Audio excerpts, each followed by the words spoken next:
right.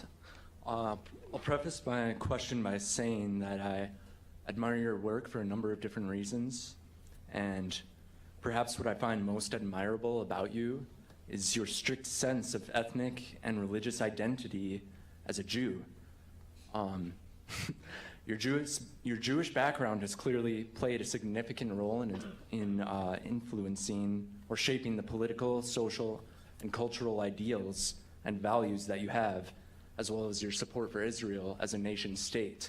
So, I'm wondering, Ben, do you support the classical definition of a nation as being demographically and culturally homogenous, like that of Israel, similar to the definition that American forefathers generally upheld, with exceptions, of course, until the Hart-Celler Immigration Act of 1965? Okay, so one, I want to correct a mischaracterization. You said that I take a lot of pride in my ethnic and religious identity. I take no pride in my ethnic identity. I take a lot of pride in my religious identity.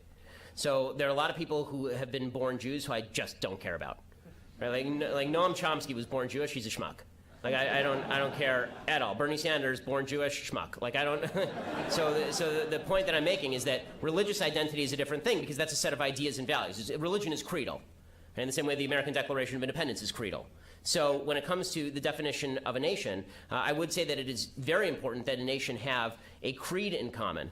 I'm not particularly interested in having an ethnicity in common. When they say that Israel, for example, is ethnically homogenous, that's just not true. Israel is filled with Russian Jews and Ethiopian Jews and Yemeni Jews. My wife is a Moroccan Jew.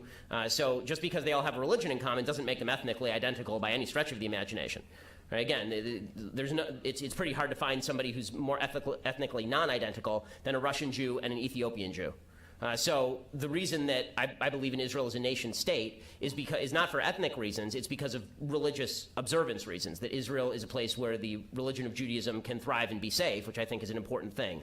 And I think the same thing is true in the United States when it comes to the creed of the United States. I think America is a creedal country. I think it's what has made America great. Now, that's not to say that everybody who comes into the country has an equal capacity to assimilate to that creed.